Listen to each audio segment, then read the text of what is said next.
दीदी दीदी, माँ कह रही है मेहमान इंतजार कर रहे हैं, जल्दी से चाय लेकर आ जाओ। पलवशा तुरंत चाय की ट्रे लेकर मेहमानों के पास चली जाती है।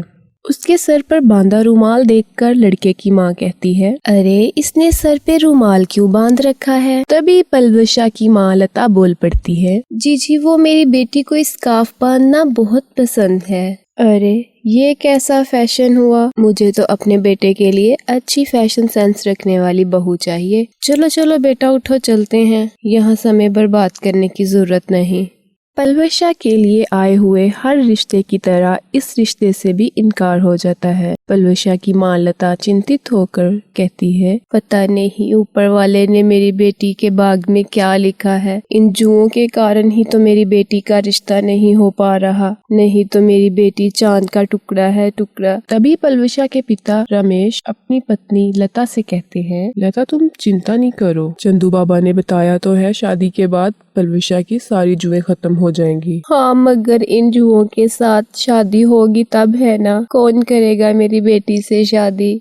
तुम चिंता नहीं करो, ऊपर वाले ने जरूर हमारी बेटी के लिए कोई बर बनाया होगा। ऐसे ही कुछ दिन बीत जाते हैं। एक दिन फिर से कुछ मेहमान पलवशा को देखने के लिए आ रहे होते हैं। पलवशा की माँ लता उसे कहती है, बेटी आज भी तुम स्कार्फ कर कर ही आना, बाकी सब मैं संभाल लूंगी। मेहमानों के आने के बाद पलवशा अपनी माँ के कहने के अनुसार अच्छे से स्कार्फ बांधकर चाय की ट्रे ले आती है। आपकी बेटी तो बहुत ही प्यारी है, मुझे अपने बेटे मोहिन के लिए ऐसी ही लड़की की तलाश थी। मगर बेटा तुमने अपने सर पर स्कार्फ क्यों बांध रखा है? तभी पलवशा की माँ लता फौरन से बोल पड़ती है, जी वो मेरी बेटी बहुत ही संस्कारी है।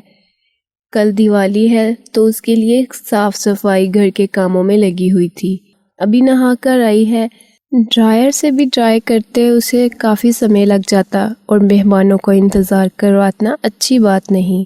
अरे वाह बेटा तुम तो बहुत संस्कारी हो, मुझे अपने बेटे मोहिन के लिए ऐसी ही लड़की की तलाश थी। आखिरकार उन जुओं के साथ ही पलवशा का रिश्ता पक्का हो जाता है। ऐसे ही कुछ समय बाद उन दोनों की शादी हो जाती है। सुहाग रात पर जब मोहिन पलवशा का घूंघट उठाता है तो देखकर हैरान हो जाता है, अरे तुमने स्कार्फ क्यों बांध रखा है? जी वो मैं अपनी शादी के लिए मन्नत मांगी थी। ओह अच्छा, चलो जैसे तुम्हें बेहतर लगे। वो चंदू बाबा ने कहा था कि शादी के दिन स्कार्फ बांध कर रखोगी, तो बस आज का ही तो दिन है, सुबह स्कार्फ खोल दूंगी।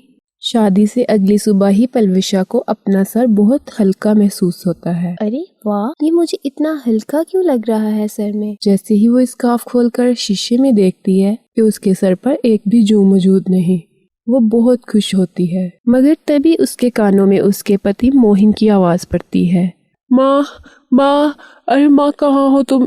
पलवशा दौड़ी बाहर आती है और देखती है कि उसका पति मोहिन सर खुजला रहा है और उसके सर में जुओं का ढेर लगा हुआ है। अरे ये क्या, मेरे सर की सारी जुएं मोहिन के सर में कैसे चली गई? अरे बेटा क्या हो गया, क्यों इतना शोर मचा रहे हो? मोहिन की माँ जैसे ही उसका सर देखती है हैरान रह जाती है। अरे बेटा जुएं क्या, तुम्हारे सर में तो जुओं के परिवार बने हुए हैं, आखिर ये एकदम से इतनी जुएं आई कहाँ से? बहू भी क्या सोचेगी कि पता नहीं तुम्हारे सर में कब से जुएं हैं। तभी पलवशा दिल ही दिल में हंस रही होती है। मैं क्या सोचूंगी भला, इनको क्या मालूम, इन जुओं के साथ ही तो मेरा अब तक जीवन बीत रहा था, ये तो आशिक हुई बैठी थी मुझ पर। माँ अब मैं क्या करूँ, सभी मेरा मजाक उड़ाएंगे। अच्छा बेटा तुम ऐसे करो, अभी तुम सर पर टोपी पहन लो। ऐसे ही कुछ दिन बीत जाते हैं। मोहिन हर वक्त सर पर कोई ना कोई टोपी पहने रखता था। पलवशा अपने पिता को फोन करती है, पिताजी आपने तो कहा था तुम्हारे सर की जुएं शादी के बाद खत्म हो जाएंगी, वो तो खत्म हो गई, मगर ये क्या, मोहिन के सर में वो सारी जुएं चली गईं। अब ये तो एक नई समस्या खड़ी हो गई है। अच्छा बेटा तुम चिंता नहीं करो, मैं चंदू बाबा से पूछ कर आऊंगा। ऐसे ही दिन गुजरते चले जाते हैं। मोहिन सर पर टोपी पहन कर रखता, टोपी पहनकर जुएं तो छुप जाती, मगर उसके सर में होने वाली खुजली जिसे वो टोपी के कारण ना कर पाता। क्या मुसीबत है ये, शादी का ये तोहफा पता नहीं मुझे किसने दे दिया है। एक दिन मोहिन अपने दोस्तों के साथ होता है कि वो उसका मजाक उड़ा रहे होते हैं। अरे यार ओ मोहिन, तुझे क्या हो गया है? तू शादी के बाद सर पे टोपी पहने रखता है, कहीं भाभी जी से पिटता तो नहीं तू कि सर के बाल गायब हो गए हों और गंजेपन को छुपाने के लिए तू टोपी पहनता हो। सभी हंसने लगते हैं कि तभी उसका एक दोस्त हाथ मारकर टोपी गिरा देता है। जैसे ही टोपी उतरती है सभी देखकर दंग रह जाते हैं। ये क्या? भागो भागो, इसके सर में तो जुओं का ढेर लगा हुआ है। ऐसे ही सभी मोहिन से दूर भागने लगते हैं और कोई भी उसके साथ नहीं रहता। उस शाम मोहिन बहुत उदास घर आता है और अपने कमरे में बैठे पलविशा से कहता है, इन जुओं ने मेरा जीना तो मुश्किल कर दिया है, मगर आज एक बात जरूर सिखा दी है। सभी मेरा साथ छोड़ गए, मगर मैं बहुत खुश हूँ कि मेरी पत्नी मेरे साथ है। तुमने एक बार भी नागवारी की नज़र से नहीं देखा। मैं बहुत भाग्यशाली हूँ कि मुझे तुम जैसी पत्नी मिली। ऐसे ही वो दोनों सो जाते हैं और अगली सुबह मोहिन के सर में एक भी जूं बाकी नहीं रहती।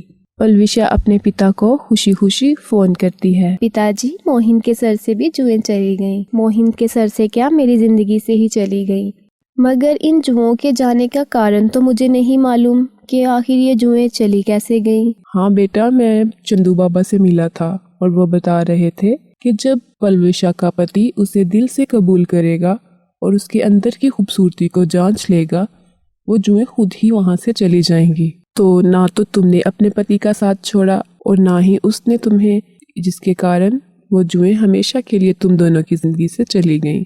उसके बाद पलविशा, मोहिन और उसकी माँ एक खुशहाल परिवार की तरह रहने लगते हैं।